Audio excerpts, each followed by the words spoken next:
So today we're going to talk about the deposit refund scheme. Basically, the deposit refund scheme means that the actual consumer pays an additional fee for their plastics or glass bottles or cans and get this in refund when they deliver it to a certain place where it can be recycled. So when we start advancing the deposit refund scheme, it can become very interesting for us consumer to see what we're actually using and did use over the history of time. For example, we're already a data-driven community and it becomes more and more. Me, for example, I think it's very interesting to see how many steps I took a day.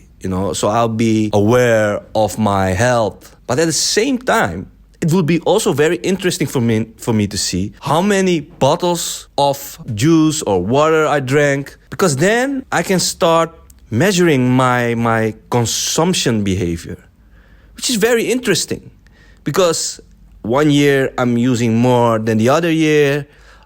If I want to have a more healthy lifestyle, I can look back in my application and see okay, I should start drink more healthier, or I should start eat more healthier. Although I have this deposit refund scheme and I can see my actual potential refund which I have on my phone. At the same time, it's also very interesting to see, but what do I buy on a daily, weekly, monthly basis?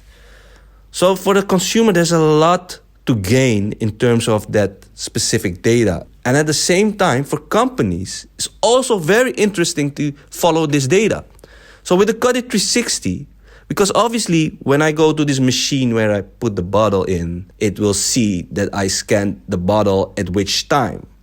So if I plug a modular API on the software of this machine, I can also start seeing when are the moments that my bottles are being refunded, recycled, whatever, which I can also use to optimize my schedule of maintenance. For example, if I know that on Saturday morning there's not a lot of deposit of plastic, then I can send a mechanic that can do some maintenance so the machine is always optimized. And this is just a small example.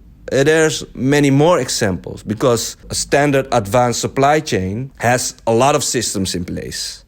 So that's why we should start looking at modular solutions where we can plug in connectors, APIs, so we can gather that data, sort it, and structure it more properly so we can see the current state and the graphs of the movements of the data.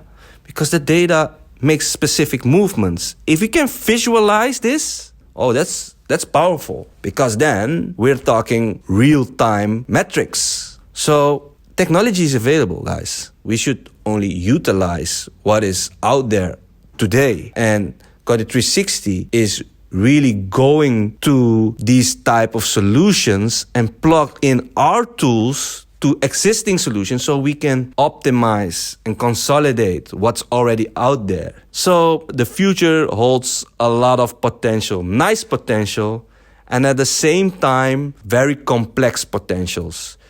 But let's start advancing this idea of the circular economy.